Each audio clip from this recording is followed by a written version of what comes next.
អំពីអាប៊ូអាប់ឌុលឡោះអាននូម៉ានប៊ីន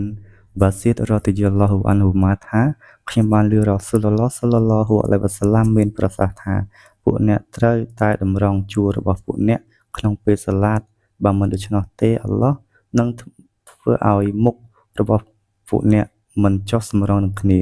នៅក្នុងសេចក្តីរាយការណ៍មួយរបស់មូស្លីមថា